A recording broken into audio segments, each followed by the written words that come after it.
मित्रों, बहुत लंबे समय से आपसे बातचीत नहीं हुई।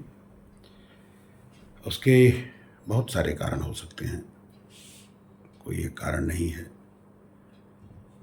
इधर कई तरह की व्यस्तताएं थीं, कई तरह के क्रियाकलाप थे जिसमें एक ही व्यक्ति अकेले-अकेले बहुत सारे कामों से नियमितता नहीं रख पाता है, और नियमित होने में निश्चित रूप से समय का बहुत महत्वपूर्ण रोल होता है। ऐसे समय में बहुत सारी घटनाएं घटी हैं, बहुत कुछ गुजर गया है। बहुत सारे ऐसे लोग नहीं रहे दुनिया में जिनसे एक तरह से लगाव था, एक तरह से उनसे जुड़ाव था, और समय समय पर उनसे बहुत कुछ सीखने का मौका मिलता रहता था। तो ये भी कहा जा सकता है कि यह समय एक बिल्कुल अलग तरह से गुजरा है, बहुत ही अजीबोगरीब तौर तरीके से गुजरा है। तो ऐसे में हम ये कह सकते हैं कि विचार, बातचीत, मिलना जुलना ठीक है, हो सकता है, हुआ है, बहुत सारा हुआ है लोगों से। लेकिन जो एक खास क्रिएटिविटी वाला मामला होता है, वह कुछ विशेष तरह की उसकी ज़रूरत पड़ती है। आज 14 अप्रैल है और बाबा साहब का जन्मदिन। आज मैं सुबह दिल्ली स्थित संसद मार्ग पर जो बाबा साहब के जन्म दिवस पर कार्यक्रम आयोजित होता है, उसमें भाग लेने के लिए गया और देखा कि वहाँ पर अपार जनसमूह उमड़ा पड़ा है। जैसे ऐसा लग रहा है कि वो किसी एक ऐसे महापुरुष के दर्शनार्थ वहाँ पर आ रहे हैं जिनके प्रति उनमें बहुत आस्था है, लगाव है। नाना प्रकार की संस्थाएं इस आयोजन में सहभागी थीं, उनके स्टॉल थे, वो सब अपने तरीके से काम कर रहे थे। लेकिन जो जनसामान्य था वह इस तरह से उस कार्यक्रम में शरीक हो रहा था कि लगा कि जैसे वास्तव में आज भी बाबा साहब हमारे बीच में कहीं न कहीं हैं, और जो लोग वहाँ पर आ रहे हैं उसमें ऐसे ऐसे लोग थे जिनकी चिंता बाबा साहब को उस ज़माने में थी कि इनका जीवन कैसा होगा। तो अगर आप उस पूरी तस्वीर को देखेंगे तो आपको ये महसूस होगा कि बाबा साहब का जो चाहने वाला है, वैसे तो पूरा देश उनका चाहने वाला है, कुछ लोग कृतज्ञ हैं जो ये जानते हुए भी कि बाबा साहब ने अगर देश को संविधान न दिया होता तो शायद आज वो जिस हालत में हैं वो इस हालत में ना होते।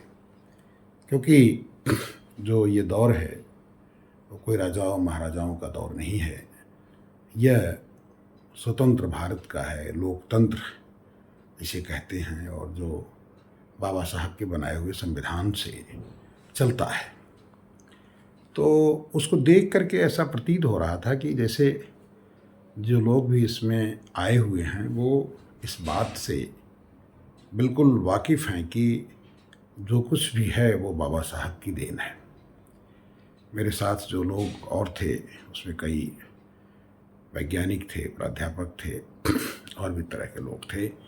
तो ऐसा लग रहा था कि जैसे सबको ये मालूम है कि अगर बाबा साहब न होते तो शायद ऐसी स्थिति न आती, या ऐसा संविधान न बनता जिसमें समता, समानता और बराबरी की बात की जाती।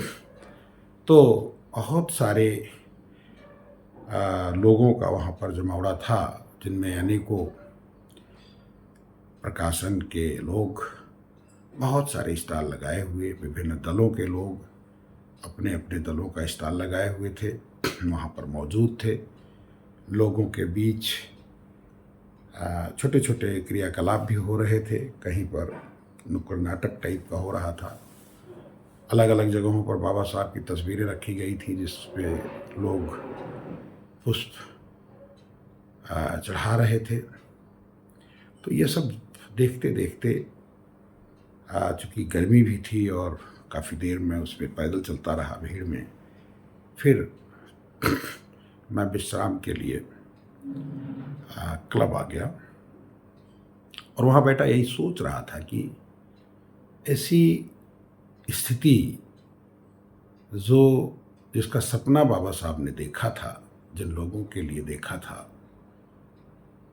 वो लोग आज बाबा साहब के बताए हुए जो सारे उनके विचार हैं उनको कितना मान रहे हैं। तो एक बात तो समझ में आई कि जो हमारा समाज है, जो दलित वर्ग है, वह बाबा साहब के विचारों पर पूरे तरीके से, अब वो कितना ले रहा है अलग बात है, लेकिन वो जान गया है, वो जानता है। लेकिन हमने यहाँ देखा कि बहुजनों की जो स्थिति थी वो थोड़ा डामाडोल है, भयावह है, वो भटके हुए लोग हैं। वो पता नहीं क्यों बाबा साहब के बताए हुए रास्ते को उतना ठीक से नहीं समझते, या उन्होंने जो बातें कही हैं उन पर उनका विश्वास नहीं है, और वो आज भी ऐसे तरीके से या ऐसे अलग तरह से, वो पता नहीं किस दुनिया में हैं, उनके जीवन का आधार क्या है, उनके जीवन का क्या अस्तित्व है, क्या मूल्य है, कहाँ जाएंगे वो, क्या करेंगे वो। आज भी वो जो चीज़ें उन्हें कमज़ोर करती हैं, जो चीज़ें उनका उपहास करती हैं, जो चीज़ें उन्हें छोटा साबित करती हैं, वो उन्हीं चीज़ों के साथ जुड़े हुए हैं। और बाबा साहब ने यही कहा है, अपनी 22 प्रतिज्ञाओं में बड़े साफ तौर पर कहा है कि अगर आप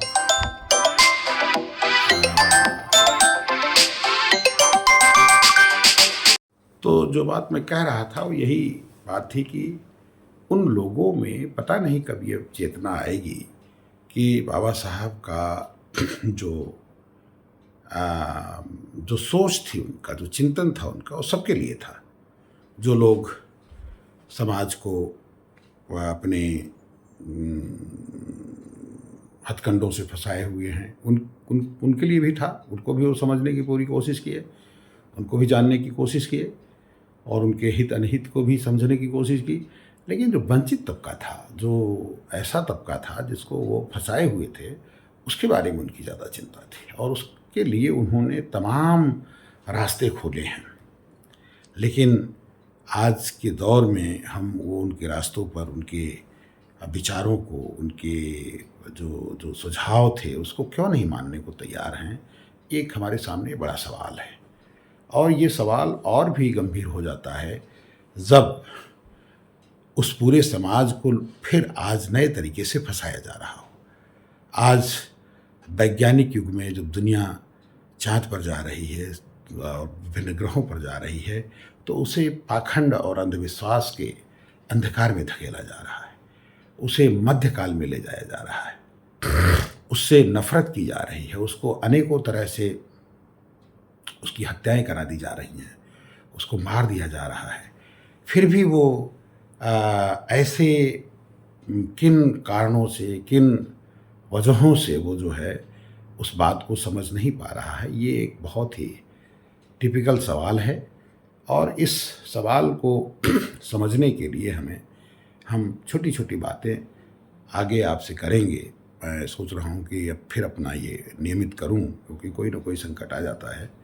मुझे लगता है कि आगे ज़रूर कोई ऐसी स्थिति नहीं आएगी जिस पर कि हम आपसे बात करते रहेंगे। तो नमस्कार।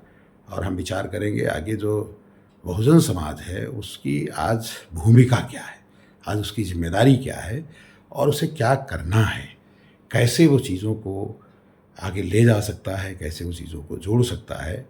तो ये बातें हम विस्तार से फिर आपसे आगे करेंगे। नमस्कार।